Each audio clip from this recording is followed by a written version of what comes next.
The monsters of Godzilla's universe have just crossed dimensions and are running amok in Sonic's world. That's right, issue 1 of Sonic and Godzilla is finally here. This crossover is one that I know a lot of people have been waiting for. As for myself, I've been pretty excited despite my lack of knowledge when it comes to the overall franchise. I've always been more of a King Kong fan, at least when it comes to the movies. I think the last Godzilla movie I even saw was Godzilla vs. Kong back in like 2021 or something like that, and I've been wanting to watch Godzilla -1 as I've only heard good things about it. When it comes to this crossover, I've kind of been hoping that it would be so good that I would gravitate towards exploring more Godzilla movies or comics, so let's see if issue 1 can deliver. This story begins in Station Square, which is already kind of crazy because despite being a big part of the Sonic franchise, of course serving as the hub in Sonic Adventure and briefly explored in other games like Generations, we've only seen it once in the IDW comics when Blaze was reminiscing about her adventures with Sonic. So it's cool to see the location once again, this time serving as an actual set piece for the story. Within the concrete jungle, Eggman is once again up to his usual antics of terrorizing Sonic's world. It's interesting to note that it seems like we're back to just Mobians running around in this world, which is expected I guess, but at the same time it's kind of a shame because in the DC crossover we've been getting a good mix of humans and Mobians, which has felt really natural and refreshing. It's just kind of a shame that we aren't getting that with this comic, but perhaps I'm getting a bit spoiled by the other crossover. As Eggman continues to taunt Sonic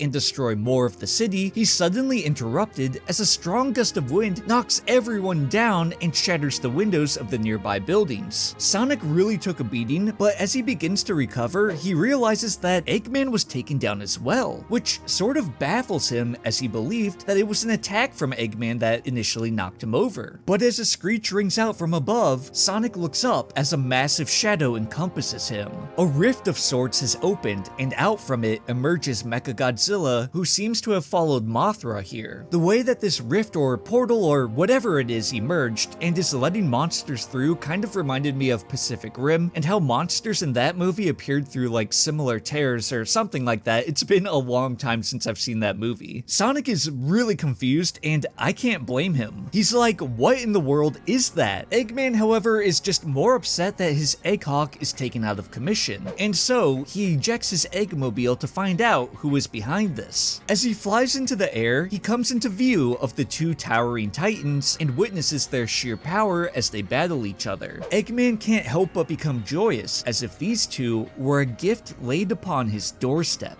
But we see just how much trouble these two are causing for Sonic's world as MechaGodzilla's energy beam is strong enough to tear right through buildings, sending rubble down to the citizens below. One of the guys below makes a comment that he should have gone to Casinopolis with his brother, which makes one think that like he would be far away from the city and safe, right? But Casinopolis is literally in Station Square, and with the size and power of these creatures, I think it would be safe to assume that nowhere in the city is, well, safe. So I don't know, I found that dialogue choice a bit weird and kind of forced. I just feel like with the insane chaos ensuing, you would wish to be nowhere in the vicinity of this city instead of just wishing to be in like a slightly different part of it. But I will say, it's cool seeing Sonic blitz over to the citizens and save them one after another. I mean, at the rate that the rubble was falling, in order to save all of them, he would have had to have been moving at insane speeds, and it made me think of the Quicksilver scene from X-Men Apocalypse where he saves the students of Xavier's school for gifted youngsters. While Sonic is busy working up a sweat, trying his hardest to ensure that there are no casualties, Eggman has taken even higher in the sky now in order to document his findings, which is really cool to see because it reminded me of one of my favorite additions in Sonic Frontiers, which was the Egg Memos. These gave a ton of insight into the Mad Doctor's thoughts and findings in that game. Okay, a bit off topic, but in the next game, if they include memos or logs from Eggman again, I would prefer if it was like a collectible that we could find out in the open world instead of something that we could just purchase from Big the Cat. Anyways, enough of my ramblings, back to the story. Eggman is fascinated by the power of Mothra and the speed at which she can fly. However, it's MechaGodzilla who truly captures the Doctor's awe. Go figure, right? This stunning work of mechanical engineering has Eggman curious about his inner circuitry, which can only spell bad news for Sonic and his friends if Eggman, of all people, learns how to make an even more dangerous machine.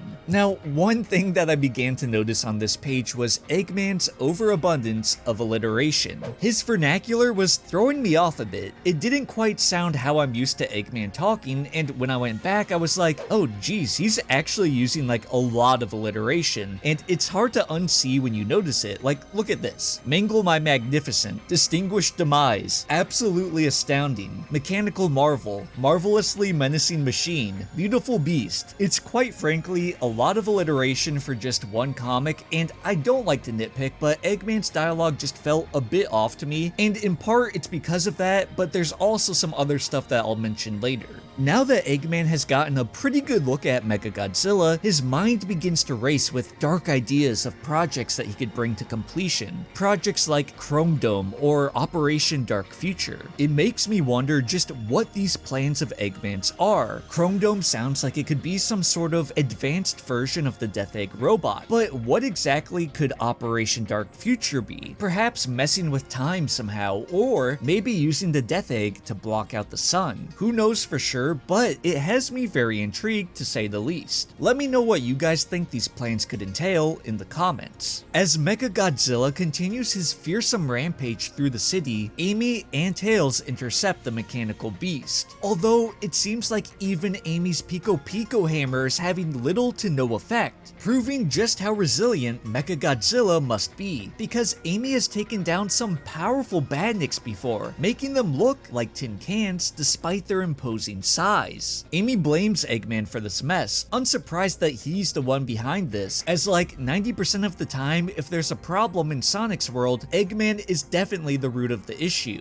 She questions him about what kind of freakish robot he's manufactured this time, also completely ignoring the giant moth behind her. Eggman replies that as much as he'd like to take credit for this monstrous mech which has already caused so much devastation, he, sadly, isn't the one behind it. As they continue to chat, MechaGodzilla unveils even more of his arsenal as he unleashes a barrage of missiles which pass right over Mothra and head directly for the patrons of the Coconut Cafe. Sonic spots the missiles overhead and is like, this is not what I had planned for today, really channeling that sarcastic Spider-Man dialogue whenever he's dealing with a major threat that interrupts his day-to-day life. Sonic bolts up the side of the building at a blistering pace and launches himself right at the missiles. Spinning and jumping between them, he's able to redirect and detonate them all midair, saving the citizens. As the explosions send the hedgehog flying, he's luckily saved by Tails and Amy, who arrive in the tornado. However, with Tails and Amy no longer pestering him, Eggman flies closer to MechaGodzilla and inquires just where he came from before MechaGodzilla tries to blast him out of the sky, singeing the doctor's mustache. This is a scene that has me conflicted because on one hand, it feels like the Dark Gaia scene from Unleashed, where Eggman foolishly tries to command the creature to attack Sonic before it just swats him away. On the other hand, Eggman can clearly see the rift that's been opened where the creature emerged from, so I wonder why he hasn't tried to send a reconnaissance badnik to see where it leads. And maybe I'm just getting whiplash because Eggman is being played off as sort of a fool here, where in the Sonic and DC crossover, we just saw him play the long game and outsmart the brilliant mind of Lex Luthor, proving what a capable and evil genius Eggman truly is. It feels like everything Eggman has done in this issue is talk about how smart he is without us really seeing it, and it's the other part of his dialogue that's been throwing me off because often Eggman doesn't talk like he's a genius, but rather proves it with his methods. But as Eggman flies away in retreat, he vows that once he learns how MechaGodzilla was assembled, he's going to augment him with his superior tech,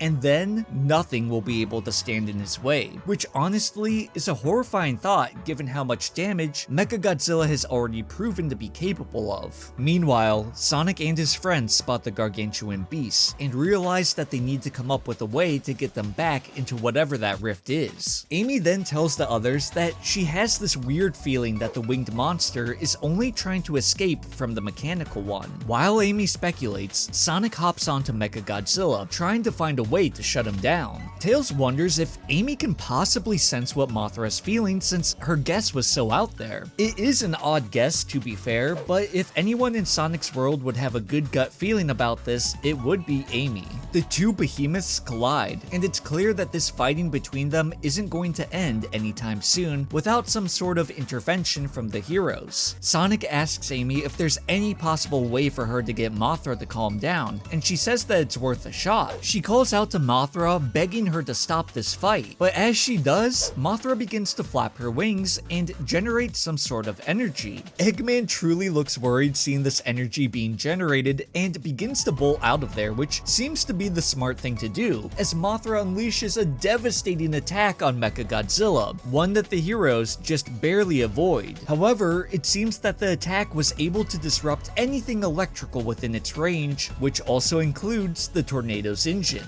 And as the heroes begin to fall, Mothra sends out a huge gust with her wings, sparking Sonic to say that Amy's moth friend isn't acting very friendly. The gust is so powerful that it even sends MechaGodzilla flying over buildings, which is insane to me because I'm sure that thing weighs something crazy. Although this attack took MechaGodzilla out of commission for the moment, it also finished off the tornado for good, meaning that the heroes might be done for. With that, issue 1 of the Sonic and Godzilla crossover comes to a close. Personally, I didn't really care for this comic a lot, and I do acknowledge that as someone who isn't a huge Godzilla fan, this could be part of the reason, but so far it hasn't really done anything to compel me to look further into the Godzilla franchise, or even really get excited about it. We still have a lot of issues to go, and we haven't even seen the King of the Monsters himself, so I'm hoping that it really picks up the further we go along. I'm cautiously optimistic about it, but I talked about this in my live stream before, and I might as well mention it here. I'm worried that this could just be crossover slop for the sake of having two big IPs interact for no other reason than to sell comics. At times, the first DC Sonic crossover felt a bit like this, but I think the second run has had a really fun and interesting story to tell. Now, I'm not saying this for no reason. IDW has seemingly been throwing Godzilla into whatever universe they can since he's so popular, like this comic for example, The Kaiju of Oz, which of course throws Godzilla into the Wizard of Oz universe. This had me really worried. I want this crossover to exist because it has a good story to tell and not just be bait for both fans of the franchises. However, it's possible that fans of Godzilla really liked this first issue, so if you did, let me know in the comments if you appreciated this story in a way that perhaps I couldn't. Either way, like I said, I'm cautiously optimistic to see where this goes, and I'm hoping that it turns into something amazing and unexpected. If you enjoyed this video and you want to see more Sonic lore and crossovers, check out the video here, and subscribe if you haven't already for more fun theories. Anyways, that's all I have for you now. Let me know what you thought of this crossover in the comments, and as always, I'm wishing you all the best.